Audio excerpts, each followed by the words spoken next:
Olá!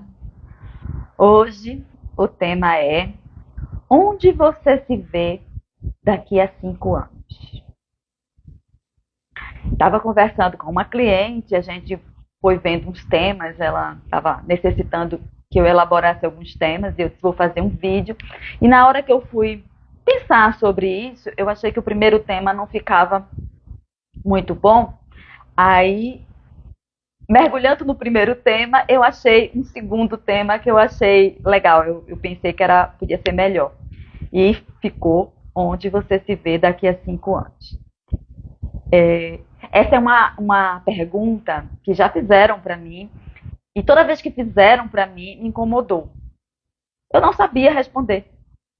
Né?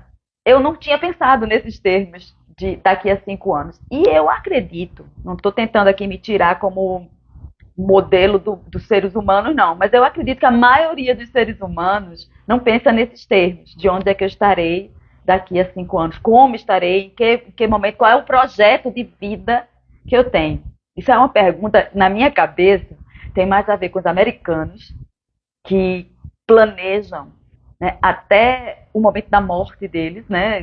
Pelo menos eu vejo assim nos filmes. Vamos dizer, um filme que uma criança fica órfã. Se é um pai e uma mãe de classe média, até com quem a criança deve ficar se a pessoa morrer, eles têm escrito.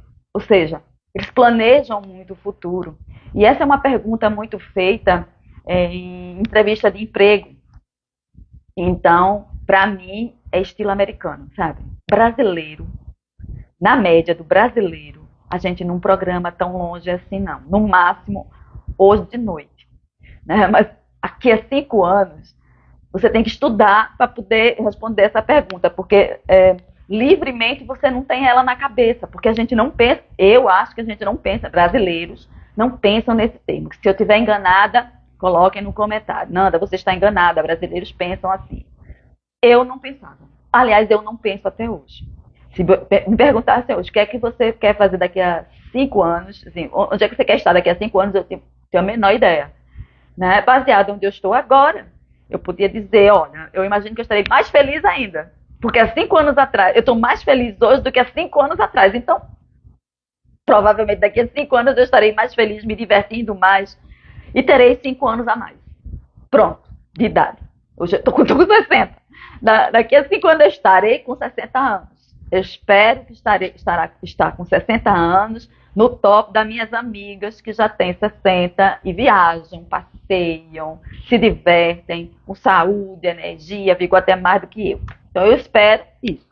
Fora isso, não tenho a menor ideia de o que eu vou fazer nesse espaço de tempo. E quer saber? Não quero saber o que eu vou fazer nesse espaço de tempo. Mas eu pensando nessa pergunta, e normalmente se faz isso para adolescente, que é o pior, pessoas com 17, 18 anos, até os 21, no geral, não sabe nem o que vai comer de meio-dia, quanto mais o que é que vai fazer. São raros. Tem gente, tem adolescente, sim, que tem eu conheci pelo menos uma com 17 anos, né? Minha mãe até fala muito dela, ela não é daqui, ela era de Belém. Ela veio passar um tempo aqui e ela não estava nem na faculdade ainda, mas ela sabia que ia ser uma, ai meu Deus, eu esqueci agora, uma pessoa que faz pesquisa de biologia. Eu não me lembro mais o nome da profissão, mas e hoje ela é isso mesmo, ela trabalha, estuda com isso. Acho que nem mora mais no Brasil, mora fora. Não tenho muita noção, mas eu acho que é isso. Então ela sabia, cara, e ela fez. Alguns adolescentes, minimamente, um número mínimo, tipo 1% dos adolescentes talvez, ou até menos do que isso, sabem dizer que querem fazer tal coisa. Eu conheci uma outra pessoa que dizia que queria ser diplomata, né? E estudou, não sei se é diplomata hoje, mas estudou direito e foi no caminho disso, né? Mas é raro, a maioria não sabe o que quer fazer. Então eu pensei que essa pergunta poderia ser melhor aproveitada se ela fosse desdobrada em outras. E eu coloquei aqui, pensei, dentro dessa pergunta poderia ter a ver. Você tem algum plano, pessoal ou profissional, para o ano que vem ou nos próximos meses? Aí poderia ser, por exemplo, se você me perguntasse isso, você tem algum plano para o ano que vem, os próximos meses. Quando eu tinha 17 anos, eu tinha. Inclusive, relatei isso a meu pai, que me deu um banho de água fria, com cubo de gelo e tudo. Né? Eu cheguei para o meu pai e disse, ó, pai, tenho 17 anos terminando o científico, na minha época era científico, hoje parece que é fundamento, não, médio, ensino médio. Na minha época era o científico, eu estava terminando o científico, não queria fazer vestibular, não queria entrar na faculdade, não queria nada. O que é que eu queria? Eu queria passar um ano viajando para outros países, porque eu queria saber como outras pessoas viviam no mundo. Eu queria descobrir isso. Fui com esse projeto lindo para o meu pai, e ele me disse, com meu dinheiro, não. Foi, ele disse isso, meu paizinho querido. Isso não é porque meu pai era ruim, não. É porque, eu só entendi depois, acho que até na época eu entendi isso, ele não acreditava que investimento em viagem era um investimento que tinha retorno. Ele é um comerciante, ele estava certo, né? E aí foi por isso que eu fui fazer turismo na faculdade. Já que eu não posso, já que eu não tenho dinheiro agora, não tinha dinheiro, não trabalhava. E meu pai disse que só ia pagar para mim se fosse um curso universitário, uma viagem ele não faria. Aí eu disse, bom, então eu vou fazer o curso de turismo. Olha, eu tinha uma lógica, eu tinha um raciocínio, né? Então eu vou fazer um curso de turismo, que era só 3 anos na época. E aí eu me emprego numa agência de turismo, como guia, sei lá, e aí eu vou trabalhar e viajar. Era um plano perfeito para os próximos 3 anos. Ou 4, né? 5. Não deu certo. Depois eu conto essa história. Mas eu fiz o curso, sou formada em turismo e tudo, mas não funcionou para eu ser agente de viagem e viajar. Depois eu percebi, se eu estivesse trabalhando, eu não ia fazer a mesma coisa que eu queria, que era conhecer outros países, porque eu queria ir para olhar as pessoas. E trabalhando a gente não ia olhar para outras pessoas, eu ia ter que ter responsabilidades com quem eu estava levando. E tem várias coisas que eu não tinha pensado com 17 anos. Mas eu fiz um plano. Tá? Então, se me perguntasse onde você se vê daqui a 5 anos, eu não ia saber. Mas se me tivesse me perguntado, você tem algum plano para o próximo ano? Eu tinha, com 17 anos. Né? E quando meu pai disse não para o primeiro plano, né, eu criei um segundo, que eu até hoje acho um plano perfeito. Eu não pude executar o plano na minha perfeição, porque eu não me conhecia naquela época, não tinha noção de que eu era muito tímida e que para trabalhar com turismo eu não podia ser tão tímida quanto eu era, né? Mas tudo bem, deu tudo certo. Depois eu fui fazendo outras coisas. Uma outra pergunta que eu desdobrei. Deseja algo em sua vida de adulto? Vamos dizer que eu tenho 17 anos. A pergunta, deseja algo? Aí eu vou explicar melhor, cara. Como? Comprar uma casa, um carro, casar, viajar, você deseja trabalhar. Então, você, por exemplo, vamos dizer que você está com 17 anos, você está prestes a ficar adulto, 21 por aí, né? Começa a vida adulta. Da sua vida adulta, você tem algum desejo? Por exemplo, eu conheço uma adolescente que disse que queria, na época que ela falou comigo, eu não sei se ela está desejando mais a mesma coisa, mas na época que ela disse que queria ter a própria casa dela. Era um desejo dela, sair da casa dos pais, não morar mais com os pais. Então, é um projeto de vida. Então, sabendo disso, né, eu quero morar sozinha, eu quero ser dona da minha casa. Então, eu quero alugar um apartamento, alugar um kitnet, seja lá o que seja. Né? Então, para fazer isso, eu tenho que fazer isso, isso e isso. Então, meio que organiza, né, a vida. Outra pergunta. Eu quero casar. Meu sonho de vida é casar e fazer uma família. Então, o que é que eu tenho que fazer para chegar nesse lugar? Quero viajar como eu, né? Fazer o curso de turismo. Eu hoje penso, né? Eu podia ter trabalhado em qualquer outra coisa, não ter ido entrar da faculdade. É porque eu não tinha cabeça naquela época. Eu não tinha a cabeça que eu tenho hoje, né? Eu podia ter trabalhado em qualquer outra coisa, juntado dinheiro. O que eu fiz depois, né? Juntei dinheiro para viajar, mas aí mudou também tudo, mas é assim, com 17 anos a gente não sabe muita coisa, né? Outra pergunta que eu desdobrei. Já pensou em algum plano de vida a partir dos 21 anos de idade? Que é um mais ou menos parecido com esse daqui, né? Tem algum plano? Pense em alguma coisa que você queira fazer a partir dos 21? Entrar na faculdade, pode ser viajar, pode ser outro. Casar, né? E ter filhos. Tem pessoas que nasceram para formar uma família, cara. Isso também é hoje em dia não é muito bem visto isso, principalmente para mulheres, né? Mas, assim, é um projeto de vida interessante também. E é um projeto... Olha, para mim, fazer uma família saudável, né? Criar pessoas, mesmo que você não gere, mas adotar pessoas e criar pessoas para que eles sejam adultos felizes, contentes, produtivos na vida, não é uma tarefa fácil, não. Para mim é a tarefa mais complicada do mundo. Deveria ter uma universidade para maternidade e paternidade. As pessoas deviam entrar na universidade para saber como é que funciona ser pai e ser mãe, como se administra uma casa, né? Como se casa, como vive com um parceiro ou parceira, ou parceiros, né? Porque hoje em dia você pode casar com mais de uma pessoa ao mesmo tempo, sem ser polígamo. Polígamo não, né? Ah, me esqueci o nome da palavra. Qual é a palavra? Escrevam aí embaixo, esse lembra. Bom, casar com mais de uma pessoa sem ser crime, né? Então, isso é um projeto de vida também, cara, que a gente pode ter, né? Ser esportista, né? Quando você tem um objetivo, você tem que saber, e como é que eu chego lá? Aí tem todo o plano passo a passo. Fica mais fácil, né?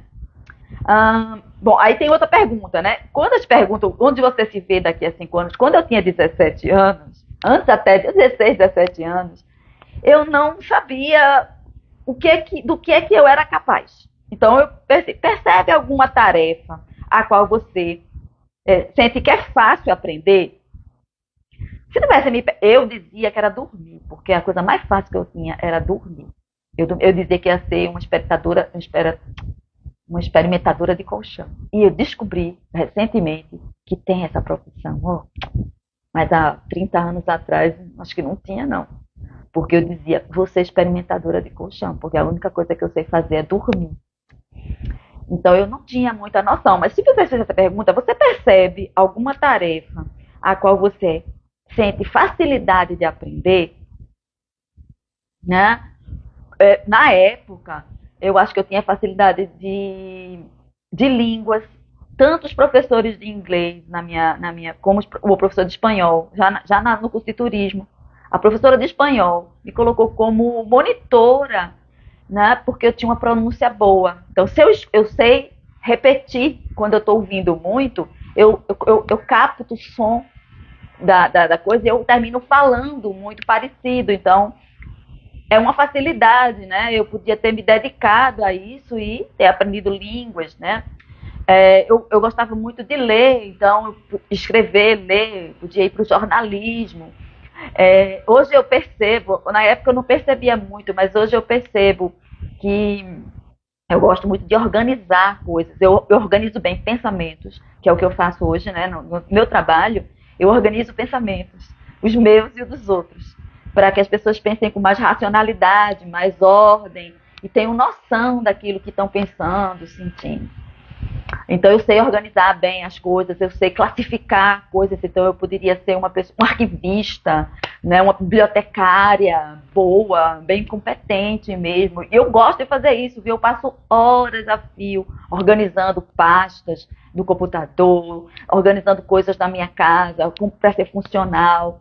Então isso é fácil para mim. Hoje tem até uma profissão, também se fosse há 30 anos atrás eu teria uma profissão, que é um personal organizer, né, que vai para a casa dos outros organizar. Ah, Maria, essa seria a profissão mais perfeita para mim. Eu ir para a casa de alguém organizar a casa dessa pessoa. Mas agora eu já tenho outra profissão, não vou entrar em outra, né? Mas assim, essa seria a perfeita para mim. E tem gente que trabalha com isso e ganha dinheiro com isso hoje em dia. Então, para mim, essas perguntas que eu desdobrei, da onde você se vê daqui a 5 anos, para mim funcionaria melhor. Uma outra coisa que eu vejo que essa pergunta suscita, né? Nos adolescentes, de forma geral, nos jovens adultos, né? O que adolescente, eu digo que é até os 21 anos. Para mim, até os 21 anos, adolescente. Jovem adulto, dos 21 aos 26 anos. O que para mim é jovem adulto? É uma pessoa que entrou no mundo adulto recentemente, né? Saiu da adolescência e entrou no mundo adulto e ainda está aprendendo o que é ser um adulto, o que é que faz um adulto. Isso também posso falar em outro vídeo. O que é que faz um adulto dentro das meus conceitos. Está sempre aqui. Lembre-se sempre, quem estiver ouvindo os meus vídeos. Sempre que eu falo aqui, são os meus conceitos. Não é conceito de filósofos, não é conceito de cientistas. É o que eu aprendi da vida, tá? É como eu digo, se combinar com as suas ideias, fica com elas, amplia. Se não combinar, joga fora.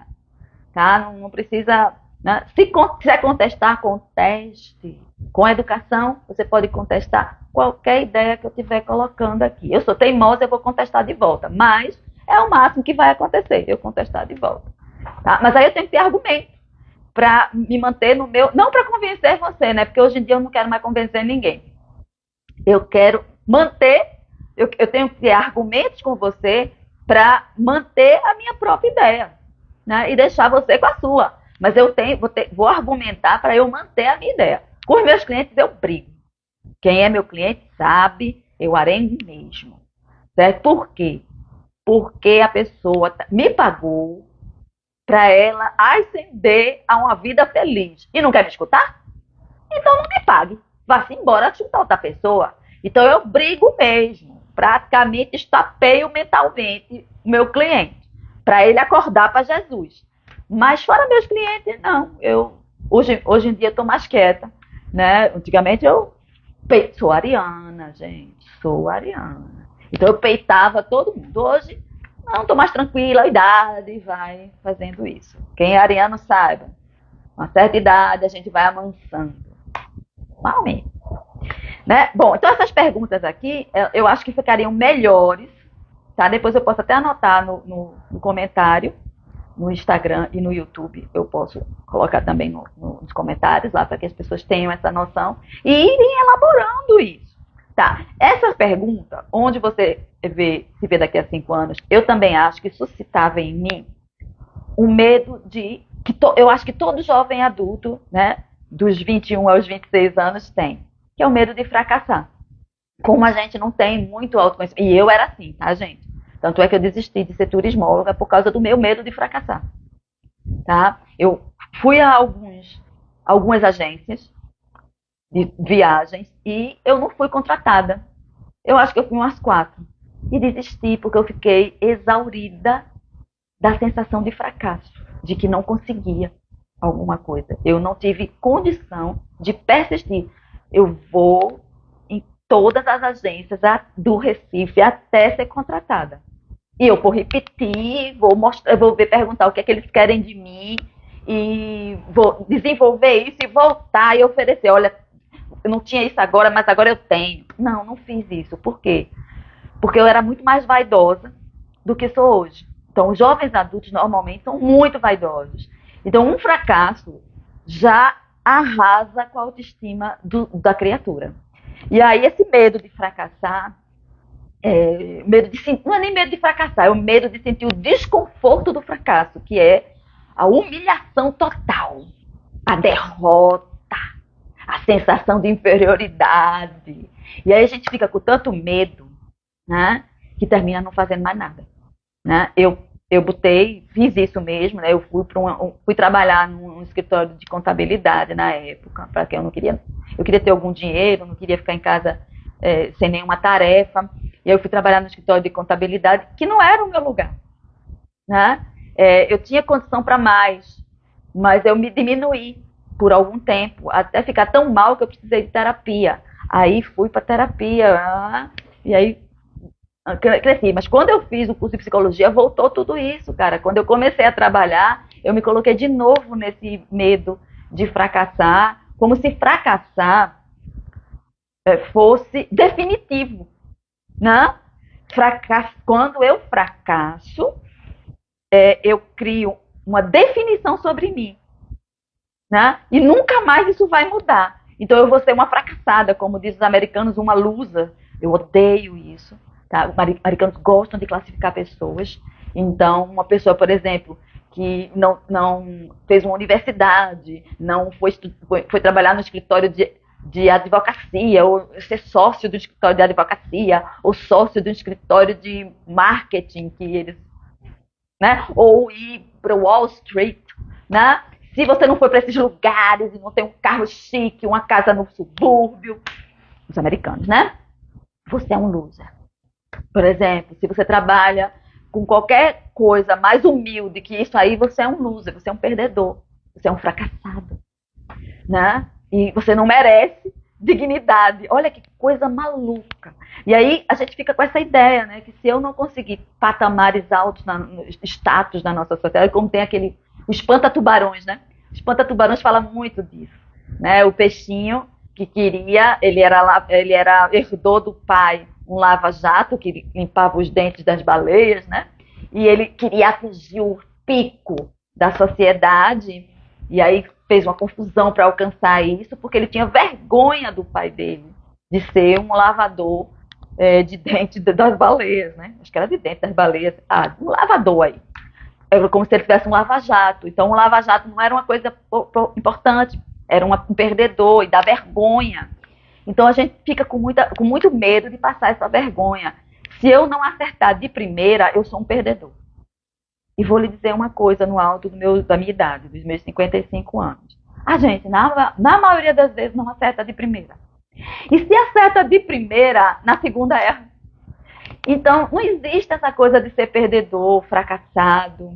Definitivamente. Existe a gente fracassar, existe a gente errar. E vou lhe dizer, eu só aprendi a errar de fato, no sentido de eu erro, eu admito que errei, e enfio a viola no saco e vou corrigir meu erro sem grandes constrangimentos em 2017. Mas recente, e vou comentar, é uma libertação do caramba. Né? É você saber que pode errar. Não é você querer errar, eu continuo dando o meu melhor para errar o mínimo possível. Até porque, na minha profissão, quando eu erro, eu machuco pessoas, né? Mas eu erro, viu? Só que agora eu sei errar. Quando eu erro, eu admito o meu erro e eu nem peço desculpa. Eu acabei com esse negócio de desculpa. Eu digo assim, eu estou disposta a compensar. Né? Já que eu prejudiquei alguém com meu erro. Normalmente é assim. Eu errei e prejudiquei alguém. Então eu vou compensar esse erro. O que é que eu posso fazer? Eu vou conversar com a pessoa para que ela me diga o que é que eu posso fazer para compensar o prejuízo dela. E a gente vai, eu estou disposta a conversar com essa pessoa, a debater com ela, não para me defender mais, porque eu não preciso mais de defesa, porque eu não me sinto mais humilhada com o meu erro. Eu percebo que é um fato. E eu posso aproveitar o erro para aprender mais. Mas eu só aprendi isso recentemente. Quer dizer, eu só defini esse aprendizado, eu passei muitos anos no exercício para depois dizer, agora eu aprendi. Eu só aprendi em 2017. Eu comecei a agir diferentemente quando eu erro em 2017. Antes disso, eu tentava fazer como todo mundo. Ou eu evitava fazer alguma coisa por medo de errar, ou eu me escondia depois do meu erro, ou eu defendia com unhas e dentes e não admitia que eu tinha errado. Por quê? Porque era muito desconfortável, era vergonhoso, porque eu tinha todos esses conceitos na minha cabeça de me diminuir, de me inferiorizar por causa de um erro. Porque pessoas significativas, inteligentes, não erram. Uma mentira. Vi um dia desse que até Einstein, que tinha um QI excepcional, errava. E não errava nas outras áreas, não. Errava na área dele mesmo. E todos os gênios erraram na própria área. Pronto. Então não é uma questão da gente ser inferior, é uma questão da vida. A vida acontece dessa forma também. Às vezes a gente acerta, às vezes a gente erra. É como canta a Elis Regina, vivendo e aprendendo a jogar. Nem sempre ganhando, nem sempre perdendo, mas sempre aprendendo a jogar. Então, é uma boa frase essa. Quando eu perco, né? Tem vezes que eu perco, não importa. Eu estou aprendendo a jogar. Até morrer, eu estou aprendendo a jogar. Ok? E isso eu não vou saber totalmente, porque o jogo muda o tempo inteiro. Cada fase da vida da pessoa, o jogo muda. Então a gente tem que aprender de novo, aprender de novo, aprender de novo. Estava até falando isso para uma cliente ontem. Humildade não é fingir que não sabe alguma coisa. É se posicionar na vida como um aprendiz. Eu sei muitas coisas, mas ainda tem espaço para aprender muito mais. Então, o que eu sei não fecha. E isso é humildade. Eu estou disposta a aprender. Eu estou disposta a entender que tem pessoas que sabem mais do que eu em alguma área, em algum assunto. Isso é humildade. Mas no que eu sei, eu sei. Eu não preciso fingir que eu não sei. Eu não preciso me humilhar. Eu sei o que sei. Mas tem muito espaço para aprender ainda. E tem muito mais coisas que eu não sei do que eu sei. Isso é humildade. Né? Mas às vezes a gente leva um tempo para aprender a real humildade. Aliás, eu acho que tudo aqui na vida a gente leva um tempo. Então, o medo de fracassar evita que a gente ouse. Então, se você é adolescente ou jovem adulto e está me ouvindo agora, saiba, fracassar não é nada demais. Ser derrotado algumas vezes na vida não é nada demais. Senta, chora o luto, bate no peito, sente dor, por um tempo, eu dou 5 minutos para vocês fazerem isso. Depois que desabafar, né, lamentar, sentir pena de si, porque quando a gente está lamentando significa que a gente está com peninha da gente. Tudo bem, por 5 minutos sentir pena da gente. Oh, eu lutei tanto e não consegui. Ok, daqui a pouco levanta e diz, o que eu posso aprender com essa experiência, como fez o Santos Dumont, né? Que para fazer um avião voar, ele levou 13. Só o 14º voou, que é o 14 bis. Mas ele tentou 13 vezes. E provavelmente, se o 14 não voasse, se o 14º não voasse, ele ia fazer o 15, 16, 17, 18. E a gente, ao invés de conhecer o 14 bis, ia ser o 20 bis. Porque ia ser o número do avião que voasse. E olhe que Santos Dumont era um ser humano deprimido. Eu acho ele fantástico. Um deprimido conseguir insistir, porque deprimido normalmente tem uma mente tão negativa, tão pessimista, que ele sucumbe. Então, na primeira derrota, ele faz, eu vou me jogar da primeira ponte que tiver. E o Santos Dumont não fez isso, cara. Não sei se ele estava num período, talvez ele fosse um bipolar, talvez ele tivesse um período de elação e, né? Vou fazer, eu posso. Não sei. Mas o que se tem da biografia do Santos Dumont é que ele era um deprimido. E deprimidos normalmente não tem períodos de elação, de animação, de poder, só tem dizendo, ó vida, ó azar, ó dor. Né? É o tempo todo, ó vida, ó azar, ó dor. Então, eu sei porque eu já passei por isso, viu, gente? Tô tirando onda do deprimido, não, que é uma doença ruim. Eu acho que a pior doença humana é a depressão. É pior do que câncer. Porque o câncer tem tratamento. E se você for otimista, você supera depressão, come o seu otimismo. Então você tem que lutar sem otimismo para ficar boa. Tem tratamento também, claro. A depressão tem tratamento. Mas a pessoa está tão desencantada com a vida que a força de fazer o tratamento some. Então eu acho que a depressão é pior do que o câncer. Mas a gente não precisa também falar da depressão como se, ai meu Deus, eu não sei mais falar nada desse jeito. Eu só sei falar tirando piada. Quem não gostar, que não me escute. Tá? Então, o que eu estava falando mesmo? Tá. O tema é a pergunta, que para mim é uma pergunta imbecil. Não, desculpa, imbecil não vou falar mais sobre isso, porque imbecil também é uma coisa pejorativa. É uma pergunta... Eita, nem sei como é que eu posso dizer qual é a pergunta. Sem noção. Pronto. É uma pergunta sem noção americana, que serve muito para os americanos. Para o brasileiro, para o latino, não serve. Para mim, desdobre isso em várias outras perguntas para localizar a criatura a qual você está perguntando. E aí é mais fácil de responder. E o medo do fracasso, a gente cura dizendo, tudo bem fracassar, todo mundo fracassa. Fracasso é só um passo para o acerto. Vamos fazer que nem Santos Dumont. Vamos tentar quantas vezes for necessário, até a gente conseguir o que quer ou mudar de opinião. Porque no meio do caminho, realmente a gente pode mudar de opinião. Né? Eu desisti de viajar.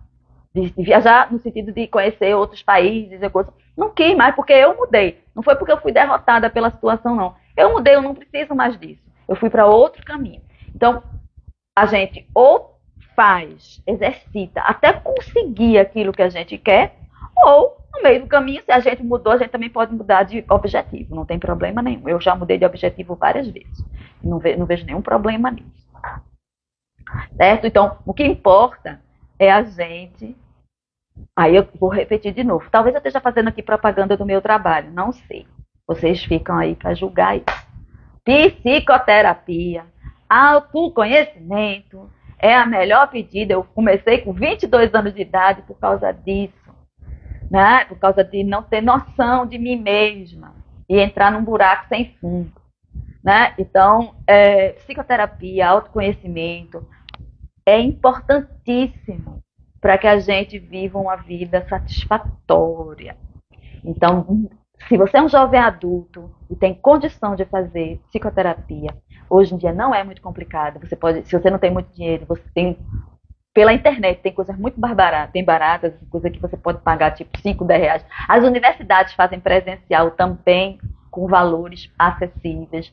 Tem psicólogos que fazem, são legaizinhos, são bonzinhos, são altruístas e fazem social, fazem até de graça. Tem uns que fazem, eu faço não. Sou relógio. Aliás, nem relógio trabalha de graça. Eu não faço não, mas tem gente boazinha no mundo, porque eu não sou essa pessoa boazinha. Tem gente boazinha no mundo que pode fazer até com valor social que eles chamam, né? Mas aí tem universidades, hoje em dia tem psicólogos na internet, um pool, né? Muita gente, aí você pode dividir o dinheiro, pode pagar pouco, porque o dinheiro é muito, então é dividido entre os psicólogos. Eu acho que é assim, eu não sei, nunca fui perguntar não, mas hoje está assim, de psicólogo com clínicas psicológicas. E hoje em dia até tem aplicativos em relação a isso. Você pesquise, mas não deixa de fazer um autoconhecimento, não, pelo amor de Deus. Né? Principalmente se você é um jovem adulto, ainda dá tempo de você curtir a vida muitos anos. Ao invés de passar muitos anos batendo cabeça, sofrendo, fazendo escolhas que não combinam com você, para lá no final da vida, quando tiver com o pé na cova, estiver se arrependendo. Ah, eu fiz isso, eu não era para fazer. Não faça isso, tá? Bom, eu não sei se o assunto ficou bom. Eu entrei por perna de pinto, por perna de pato, que é assim que eu falo mesmo. Se alguém achou que o tema não combinou com o que eu falei, ou que ficou com a dúvida, comentários servem para isso. É só perguntar. Até hoje ninguém me perguntou nada. Estou fazendo vídeo quase há um ano e ninguém me pergunta absolutamente nada. Não sei se eu sou muito clara ou se as pessoas não querem fazer perguntas, são preguiçosas de fazer perguntas. Não, de vez em quando, Olivia fez uma pergunta, da última, de ampliar o conhecimento dela. Ela ouviu o vídeo e disse, Nanda, eu fiquei com essa dúvida aqui, me perguntou. Mas assim, Olivia, num vídeo lá para trás, uma maioria não assiste e não faz pergunta nenhuma. Faz a pergunta, eu gosto de responder. Eu sou a pessoa que responde. Eu sou um oráculo que responde, tá? Então, até a próxima.